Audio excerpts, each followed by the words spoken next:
اعوذ باللہ من الشیطان الرجیم بسم اللہ الرحمن الرحیم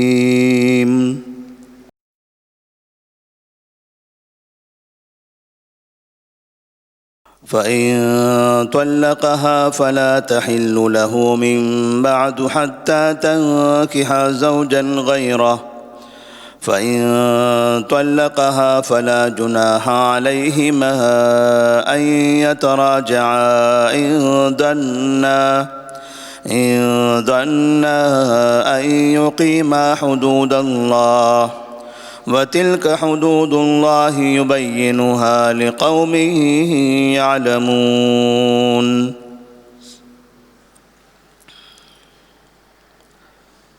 سورۃ البقرہ آیت نمبر 230۔ اللہ تبارک و تعالیٰ نے اس سے پہلے کی آیت میں طلاق دینے کا طریقہ بیان فرمایا تھا کہ اگر کسی وجہ سے میاں بیوی میں اختلاف ہو جائے اور زندگی دونوں کی باقی رہنا، ایک ساتھ رہنا ممکن نہ ہو تو ایسی صورت میں 2 مرتبہ الگ الگ وقت میں طلاق دینا چاہیے۔ فَإِن طَلَّقَهَا فَلَا تَحِلُّ لَهُ مِن بَعْدُ حَتَّى تَنكِحَ زَوْجًا غَيْرَهُ۔ اس آیت میں تیسری طلاق کا اللہ تبارک و تعالی تذکرہ فرما رہا ہے۔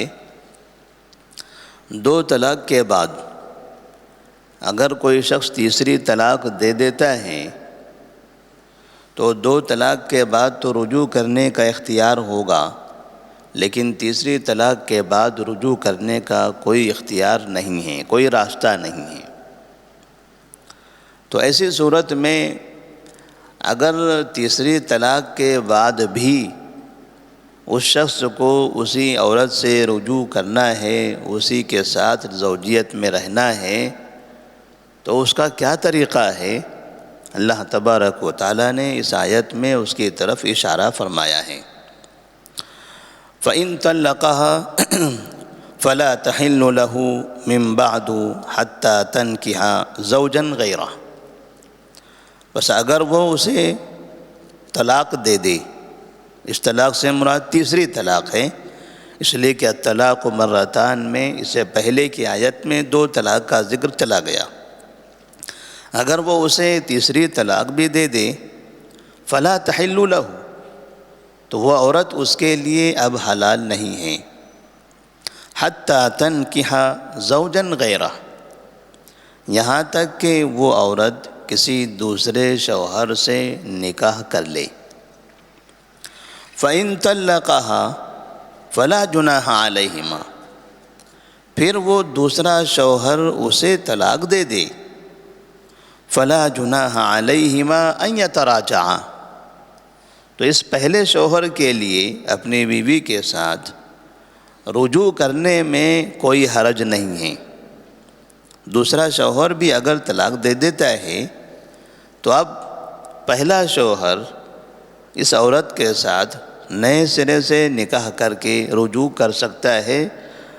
فَلَا جُنَاحَ عَلَيْهِمَا أَن يَتَرَاجَعَا، تو ان دونوں پر اب کوئی حرج نہیں ہے کہ وہ رجوع کر لیں۔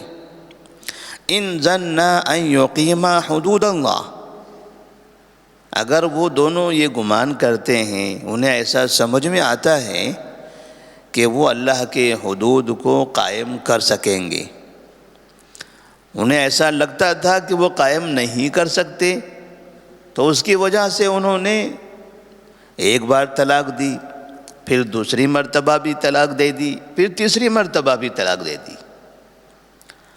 اب دونوں کو افسوس ہو رہا ہے، اور پھر اس عورت نے نیا نکاح بھی کر لیا کسی اور جگہ پر، اور اس مرد نے بھی اس کو طلاق دے دیا۔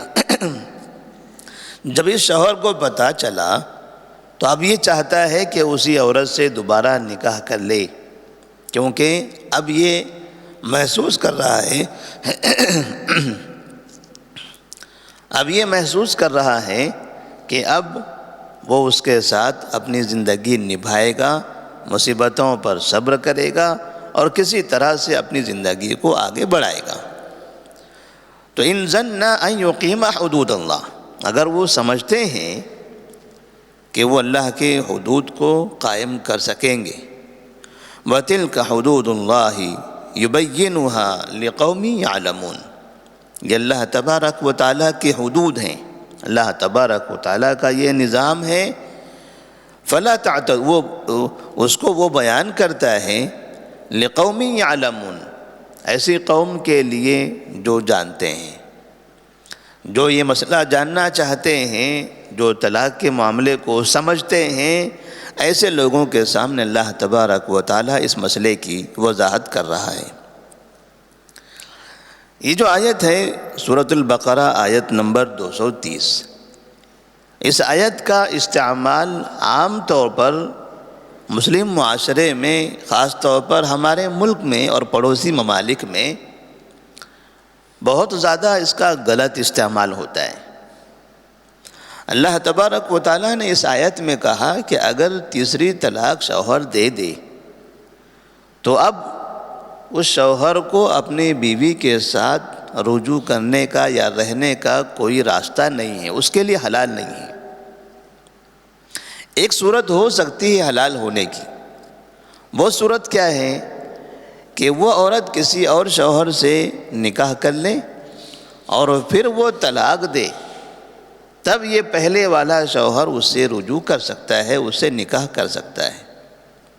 قرآن کا پیغام یہ تھا کہ جب نئے شوہر نے نئی جگہ پر جس عورت نے نکاح کر لیا اور پھر اس نے بھی اپنی مرضی سے طلاق دیا، اب یہ ممکن بھی ہے ناممکن بھی ہے، ہو بھی سکتا ہے نہیں بھی ہو سکتا، کیونکہ کوئی بھی نکاح کرتا ہے تو ایک ہی دن میں طلاق نہیں دے دیتا ہے۔ نکاح کرنے کا مقصد ہوتا ہے زندگی بھر ساتھ میں رہنے کا۔ تو اگر اس شخص نے نکاح کر لیا زندگی بھر ساتھ میں رہنے کی نیت سے، اور پھر کبھی مہینے میں، سال میں، 2 سال میں، 10 سال میں، 20 سال میں، 50 سال میں پھر کبھی اس نے طلاق دیا، اور پھر یہ پہلے والے شوہر کو پتہ چلا، یہ اگر اب اس سے نکاح کرنا چاہے تو کر سکتا ہے، بس یہی راستہ ہے، ورنہ اس کے علاوہ کوئی دوسرا راستہ نہیں ہے۔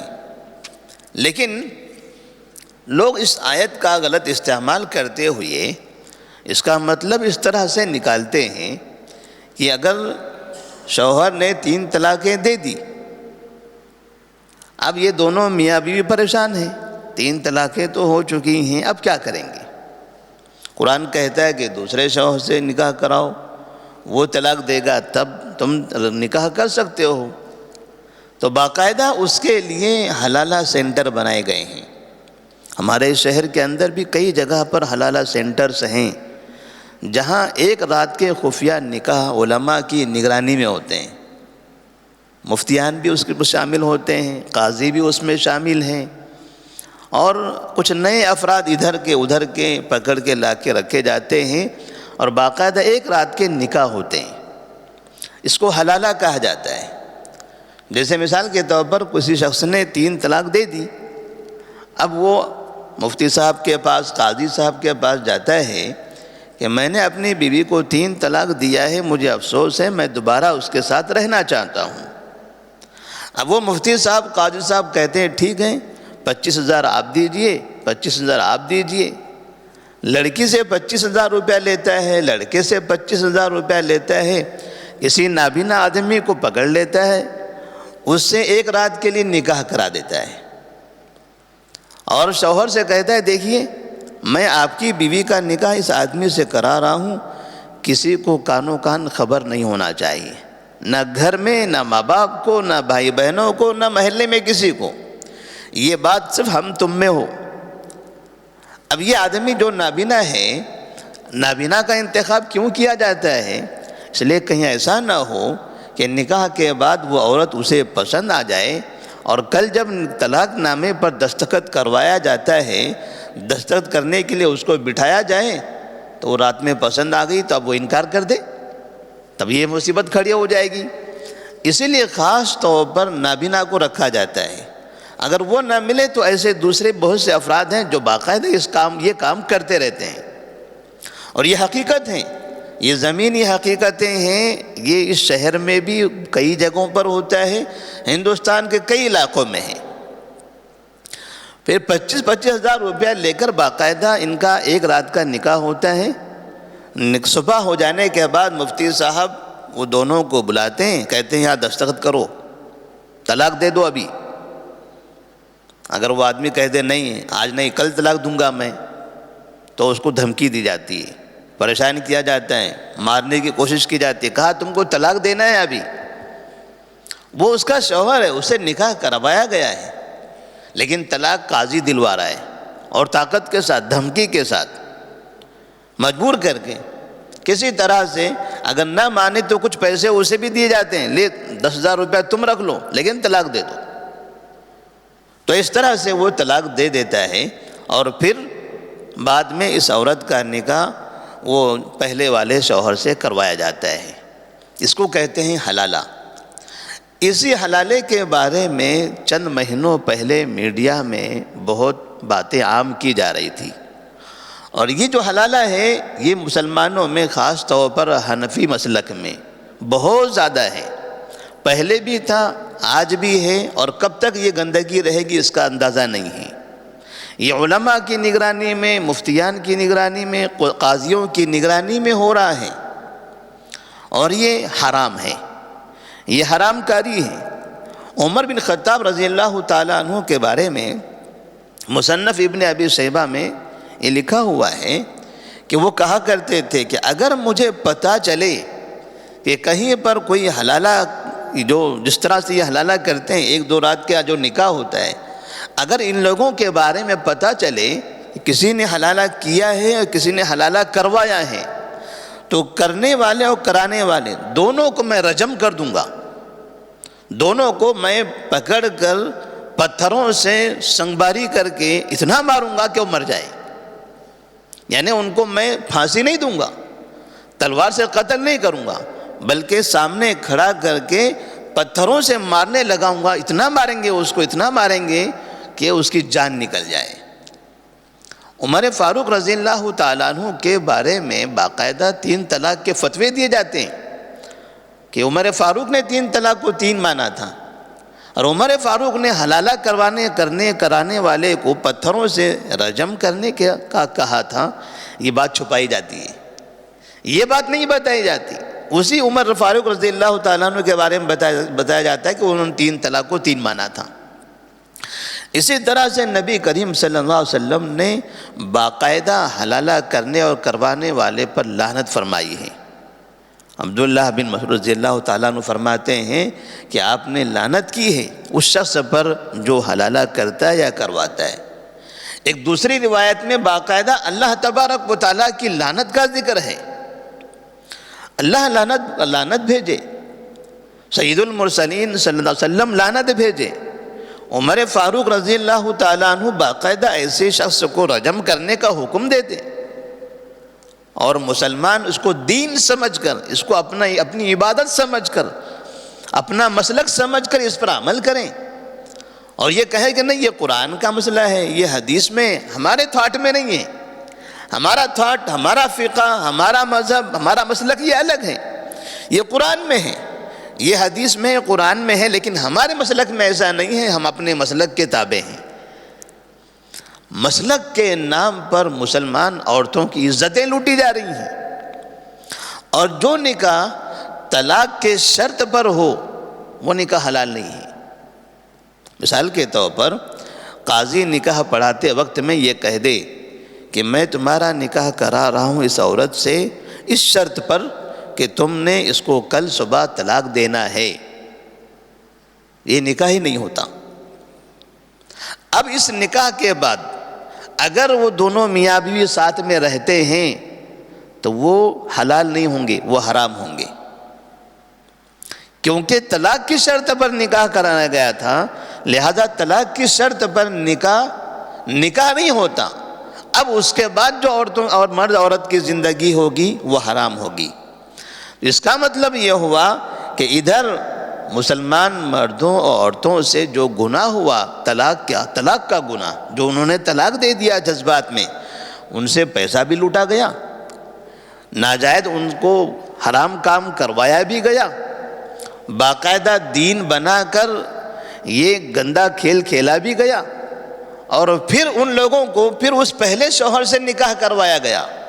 جب یہ ایک رات کا نکاح حلال نہیں تھا، یہ حرام تھا، تو اس کے بل پر جو دوسرا نکاح ہوا تھا اصلی شوہر سے، پہلے والے شوہر سے، وہ نکاح بھی نہیں ہوا، وہ نکاح بھی حلال نہیں ہے۔ اس طرح سے گویا اب وہ زندگی جو پہلے والے شوہر نے نکاح کر لیا، وہ ساری زندگی وہ حرام کر رہا ہے۔ تو اس طرح سے ملعون کام یہ ہمارے معاشرے میں ہو رہا ہے، اور قرآن مجید کی سورہ بقرہ آیت نمبر 230 کا حوالہ دے کر قرآن کہتا ہے فَإِن طَلَّقَهَا، اگر وہ اپنی مرضی سے طلاق دے، تب ایسی صورت میں تم ان سے نکاح کر سکتے ہو۔ یہاں وہ بعد والے شوہر کی مرضی کا نہیں ہے، یہاں باقاعدہ التیس العائر، حدیث میں نبی نے فرمایا تھا الا اخبرکم بالتیس العائر، کیا میں تمہیں سانڈ کے بارے میں نہ بتاؤں، گھٹیا سانڈ، آزاد سانڈ کے بارے میں نہ بتاؤں؟ صحابہ نے کہا کیوں نہیں یا رسول اللہ صلی اللہ علیہ وسلم؟ تو آپ نے فرمایا یہ حلالہ کرانے والے، یہ حلالہ کرانے والے یہ آوارہ سانڈ لوگ ہیں۔ نبی نے باقاعدہ حدیث میں ان کو آوارہ سانڈ کہا ہے، اور ہمارے معاشرے میں مسلمانوں کا ایک بڑا طبقہ یہ ایسے لوگوں کو پالتا ہے اور یہ سمجھتا ہے کہ یہ ہمارا دین ہے۔ تو جس طرح سے طلاق کے معاملے میں مسلمان آج بھی 1500 سال گزر جانے کے بعد بھی انتہائی زیادہ گندگی میں ملوث ہیں، علماء اکرام، مدارس، مساجد اور فتاوی بورڈ، فتویٰ سینٹر، مسلم پرسنل لا بورڈ، اس کی کوئی انتہا نہیں، اتنی گندگی میں پڑے ہوئے ہیں۔ قرآن اتنا پاک دین، پاک کتاب، اسلام اتنا پاک مذہب، قرآن کو چھوڑ دیا، حدیث کو چھوڑ دیا، اسلام کو چھوڑ دیا، اور کہا کہ یہ ہمارا مسلک۔ اسلام سے ہٹ کر بھی کوئی مسلک ہوتا ہے، قرآن سے ہٹ کر بھی کوئی تمہاری کتاب ہوتی ہے؟ نبی نے کہا یہ ملعون ہے، اللہ نے کہا یہ ملعون ہے، عمر فاروق کہتے ہیں میں اس کو پتھروں سے مار کر رجم کر دوں گا، اور یہ کہتے ہیں یہ ہمارا مذہب ہے، ہمارا مسلک ہے، ہم اپنے امام کو مانتے ہیں، ہمیں کیا پتا عمر فاروق نے کیا کہا ہے، نبی نے کیا کہا ہے۔ ایسی صورت میں اگر غیروں کو بولنے کا موقع نہ ملے تو کیا ہوگا؟ باقاعدہ میڈیا میں تو 1 لاکھ کا تذکرہ تھا کہ ایک رات کے لیے علماء نے 1 لاکھ روپیہ لیا تھا مرد سے، 1 لاکھ روپیہ لیا تھا عورت سے، خفیہ نکاح کرانے کے لیے 1 رات کا۔ اب یا تو وہ نکاح 1 رات کا خود ہی کر لیتے ہیں، یا پھر کسی نابینا کو پکڑتے ہیں، 5-6 ہزار روپیہ اسے دے دیتے ہیں، وہ چلا جاتا ہے، لاکھوں روپیہ ان کے جیب میں۔ اور اس طرح کے واقعات یہ 1-2 نہیں ہوتے ہیں، یہ سال میں ہزاروں ہوتے ہیں، سال میں ہزاروں واقعات ہو رہے ہیں۔ اس میدان میں تقریباً مجھے کام کرتے ہوئے 7 سال ہو رہے ہیں فتویٰ بورڈ پہ۔ میں شہر کے اندر فتویٰ بورڈ کا ایک ممبر بھی ہوں۔ میں نے کئی مرکزوں کے فتوے دیکھے ہیں حلالے کے، اور تقریباً 100% ان لوگوں کے جو بڑے مسلک کو فالو کرنے والے لوگ ہیں۔ افسوس کرتے ہیں، پیپر لے کر آتے ہیں، مفتی صاحب یہ ہمارے عالم صاحب نے فتویٰ دیا ہے کہ حلالہ کرا لیجیے۔ ہم کہتے ہیں ٹھیک ہے پھر جائیے، آپ ہمارے پاس کیوں آئیں؟ کہتے ہیں یہ حلالہ کیسے کرائیں گے؟ کہا آپ تو جس مسلک کو مانتے ہو، جس مفتیوں کو فالو کرتے ہو، جن اماموں کے پیچھے نماز پڑھتے ہو، جن پر آپ نے اپنا پورا دین ٹکایا ہوا ہے، وہ تو آپ کو اسی کا فتویٰ دے رہے ہیں، تو جائیے پھر اب۔ تو کہتے ہیں یہ تو حرام ہے، میں اپنی بیٹی کو بھلا 1 رات کے لیے کیسے کسی کو دے دوں؟ کہا تب سمجھ میں آنا چاہیے نا، پھر سمجھ میں آنا چاہیے آپ کو کہ آپ کون سے مسلک کو فالو کر رہے ہو، جس میں آپ کی فطرت، آپ کا ضمیر گوارا نہیں کرتا، آپ کا ضمیر کہہ رہا ہے کہ یہ حرام کام ہے، اور اسی مسلک میں آپ پڑے ہوئے ہو۔ تو کہتا میں یہ نہیں کراؤں گا اپنی بیٹی کے ساتھ. تب کیا حل کیا چاہیے آپ کو؟ تو کہتے ہیں قرآن و حدیث سے ہم کو اس مسئلے کا جواب چاہیے. قرآن و حدیث سے ہم کو اس مسئلے کا جواب چاہیے، مسلک سے نہیں. باقاعدہ سینکڑوں مسائل میرے سامنے اس طرح کے آئے اور میں نے ان کو قرآن و حدیث سے جواب دیا. وہ ذلت سے بچ گئے، اپنی بیٹی کا منہ کالا کرنے سے بچ گئے، معاشرے میں ذلیل ہو جانے سے بچ گئے، اپنا پیسہ برباد کرنے سے بچ گئے. لیکن اس کے علاوہ کئی ایسے افراد ہیں جو باقاعدہ یہ کام کروا چکے ہیں، اور 2 مرتبہ حلالہ کرانے والے بھی ہمارے پاس فتوے لے کر آئے ہیں کہ 2 مرتبہ حلالہ کرایا جا چکا ہے، اب کیا کریں گے؟ کیسے کیے 2 مرتبہ حلالہ؟ فلاں نے فتویٰ دیا تھا، باقاعدہ اس مفتی کا نام تک انہوں نے بتایا، ان کے پیپر ہمیں بتائے، کہاں کیا، کہاں رہے، ایک دن کے لیے آپ کی بیوی کہاں رہی، باقاعدہ ان کا بھی ذکر انہوں نے کیا. اور یہ سب ہو رہا ہے. لوگ کہتے ہیں نہیں، یہ ہندوستانی حکومت اسلام کے خلاف کام کر رہی ہے. یہ خفیہ سینٹرز موجود ہیں آج بھی یہ کام ہو رہے ہیں. ایک جرم پہلے سے ہوا، اس کی وجہ سے ایک دوسرا جرم کر رہے ہیں. پہلا جرم کیا تھا؟ کیوں یہ حلالہ سینٹر کھولے گئے؟ اس کی وجہ کیا ہے؟ وجہ ہے ایک وقت کی 3 طلاق. شوہر کو غصہ آ گیا، غصے میں آ کر بیوی سے کہتے طلاق طلاق طلاق، 3 بار طلاق ہو گئی. مفتی صاحب کے پاس جا کے سوال کرتے ہیں کیا کریں گے؟ وہ کہتے ہیں 3 طلاق ہو گئی. کہا اب اس کا حل کیا ہونا چاہیے؟ اس کا حل حلالہ. یہ ایک وقت کی جو 3 طلاق ہے، ایک میں کہہ دیا طلاق طلاق طلاق، تو کیا یہ 3 طلاق ہو گئی اسلام میں؟ نہیں ہوئی. یہ 3 نہیں ہوئی، یہ 1 طلاق ہوئی ہے. نبی کریم صلی اللہ علیہ وسلم جو ہمارے رہنما، رہبر، آئیڈیل، پیغمبر، جن کے نقش قدم پر چلنے کی ہمیں تعلیم دی گئی ہے، اطیعوا اللہ و اطیعوا الرسول کہہ کر ہمیں اللہ نے حکم دیا ہے کہ رسول کی فرما برداری کرو، رسول کے راستے پر چلو. اس رسول کے پاس جب رکانہ بن عبد یزید رضی اللہ تعالیٰ عنہ کے طلاق کا مسئلہ آیا، انہوں نے کہا یا رسول اللہ صلی اللہ علیہ وسلم میں بہت غمزدہ ہوں، پریشان ہوں. کہا کیا ہوا؟ کہا میں نے 3 طلاق دے دیا ہے بیوی کو. کہا کیسے دیا؟ فی مجلس واحد، ایک ہی مجلس میں؟ کہا ہاں ایک ہی مجلس میں. تو آپ نے کہا فإنما تلک واحدۃ، وہ 1 ہے، 3 نہیں ہے. نبی نے فرمایا وہ 1 طلاق ہوگی، 3 نہیں ہوگی. تو آپ کیا کریں؟ کہا جاؤ رجوع کر لو. اگر آپ چاہتے ہو اس عورت کے ساتھ رہنا تو رجوع کر لو. نبی صلی اللہ علیہ وسلم کے زمانے میں باقاعدہ پریکٹیکلی طور پر یہ واقعہ پیش آیا ہوا ہے. ایسا نہیں ہے کہ یہ فلاں وہابیوں کی طرف سے آیا، یہ فلاں ملک سے آیا، یہ فلاں مسلک سے آیا، فلاں فرقے سے آیا، فلاں جماعت نے اس کو لایا ہے. یہ نبی کے زمانے کا واقعہ. یہ کون سے وہابی؟ ایک صحابی اپنا ماجرا بیان کر رہے ہیں، میں نے اپنی بیوی کو طلاق دیا ہے. وہ کون سے وہابی؟ لوگ کہتے ہیں یہ وہابیوں کا مسئلہ ہے، یہ اسلام کا مسئلہ نہیں، وہابیوں کا ہے. یعنی انہوں نے نبی کو وہابی بنا دیا، صحابہ کو وہابی بنا دیا، اور سب کو ذلیل کر رہے ہیں. یہ ایسے ذلت والے کام کے لیے باقاعدہ لوگوں کو ذلیل کیا جا رہا ہے، برے ناموں سے پکارا جاتا ہے. اتفاق دیکھیے کہ یہ واقعہ نبی کے زمانے میں ہو رہا ہے. ایسا نہیں کہ کوئی واقعہ ہوا نہیں تھا. اگر کوئی واقعہ نہیں ہوا تھا نبی کے دور میں، نبی کا کوئی مسئلہ فتویٰ نہیں تھا، تو ہو سکتا ہے بعد میں شبہ ہونے لگے. باقاعدہ یہ پریکٹیکلی یہ چیز ہو چکی تھی. انہوں نے کہا میں نے طلاق دیا، میں غمزدہ ہوں، میں کیا کروں؟ ابھی میں اپنی بیوی کے ساتھ رہنا چاہتا ہوں. نبی سے آ کر سوال کرتے ہیں، گویا اپنے وقت کے مفتی ہیں. صحابہ اپنے نبی سے ہی پوچھا کرتے تھے. کہا مجھے کیا کرنا چاہیے؟ کہا کیسے طلاق دیے ہو؟ کہا 1 مجلس میں طلاق دیا ہوں. 1 مجلس میں 3 طلاق؟ کہا ہاں. تو آپ نے فرمایا فإنما تلک واحدۃ، وہ 1 ہے، وہ 1 طلاق ہے. یہ مفتیان کہتے ہیں وہ 3 ہے، نبی کہتے ہیں وہ 1 ہے.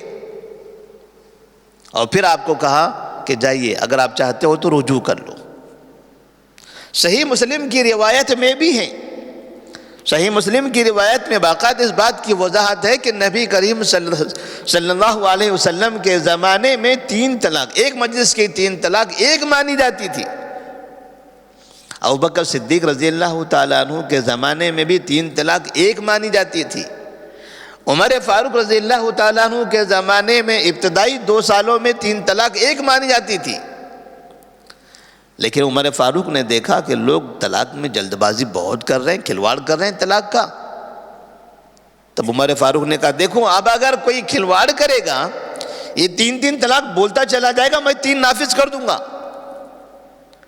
تو عمر فاروق رضی اللہ تعالیٰ عنہ نے باقاعدہ ایسے افراد کو جو طلاق کا غلط استعمال کر رہے تھے، کھلواڑ کر رہے تھے، ان کو تنبیہاً کہا تھا کہ میں 3 نافذ کر دوں گا۔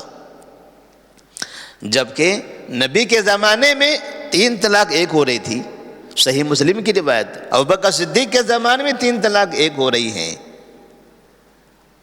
تو مسلمانوں کو نبی کا یہ عمل، نبی کی زندگی کا عمل، نبی کی شریعت، نبی کا فتویٰ، نبی کا فرمان، اس پر عمل کرنے میں کیا تکلیف ہے؟ نبی کے اس عمل کو چھوڑ دیا، اس کی وجہ سے وہاں جا کر ذلیل ہو گیا۔ حلالے کی نوبت اسی وقت آتی ہے جب نبی کے اس مسئلے کو ٹھکرا دیا جائے۔ قرآن کہتا ہے الطلاق مرتان، طلاق 2 مرتبہ ہے، 2 مرتبہ الگ الگ ہے، 2 مرتبہ الگ الگ وقت میں ہیں۔ اور پھر تیسری مرتبہ کے بارے میں کہا 230 نمبر آیت میں فَإِن طَلَّقَهَا، 2 مرتبہ طلاق دے دے، عدت میں رجوع نہ کریں، اور پھر تیسری بھی طلاق دے دے، تب ایسی صورت میں اب اس کے لیے وہ بیوی حلال نہیں ہے۔ ایک مرتبہ آپ کے سامنے ایک شخص کا ذکر ہوا،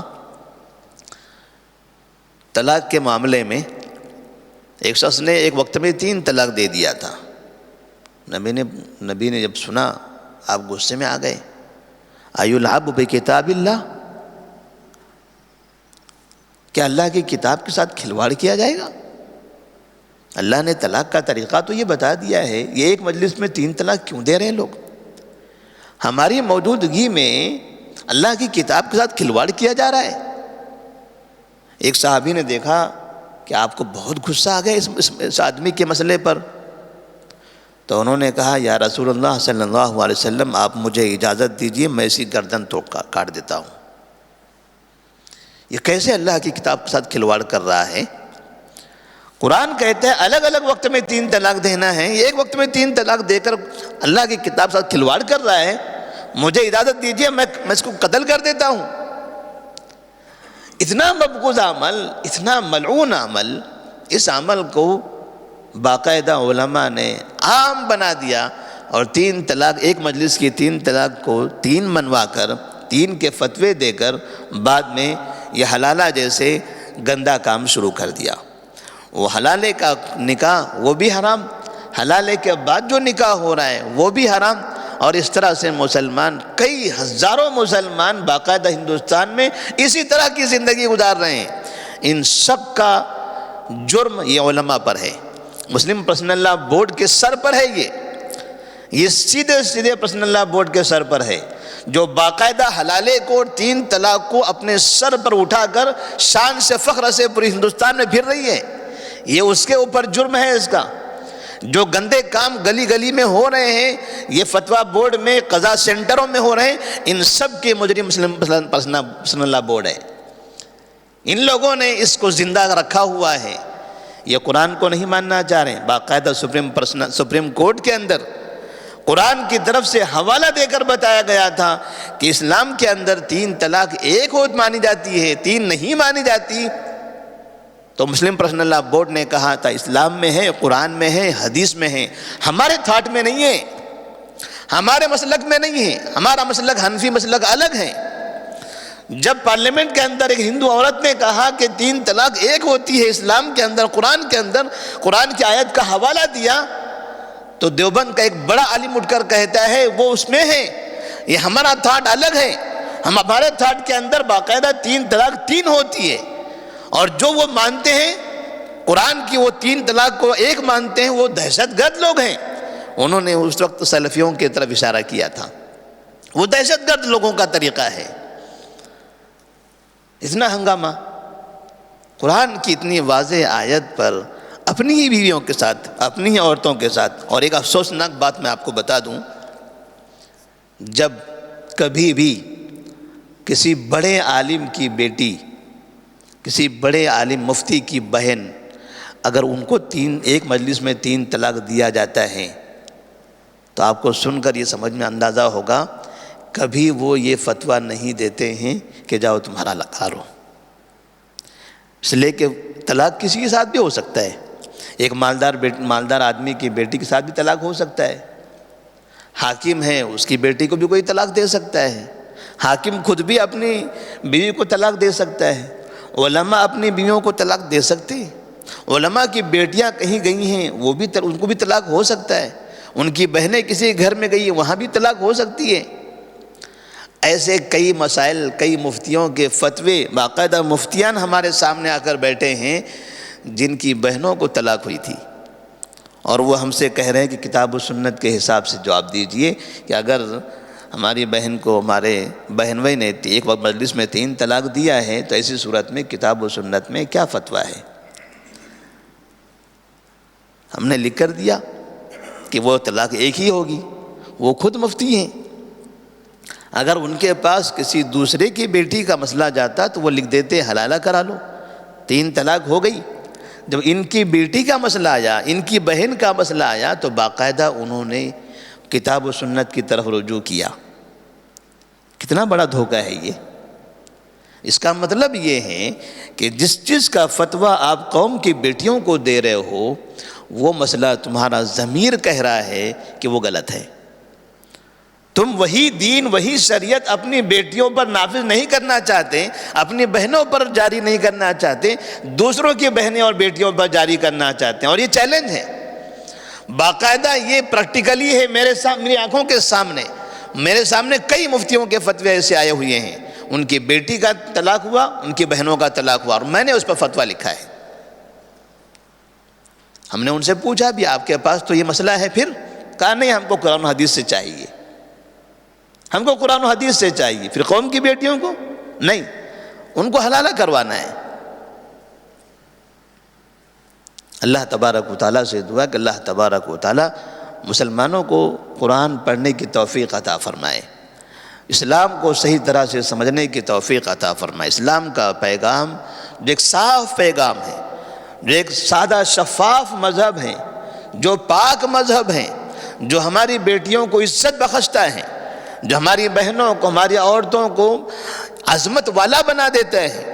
باقاعدہ ہم نے اس سے پہلے کی کئی آیتوں میں دیکھا جہاں جہاں عورتوں پر ظلم ہو رہا تھا، باقاعدہ اسلام نے آنے کے بعد اس ظلم کا خاتمہ کیا۔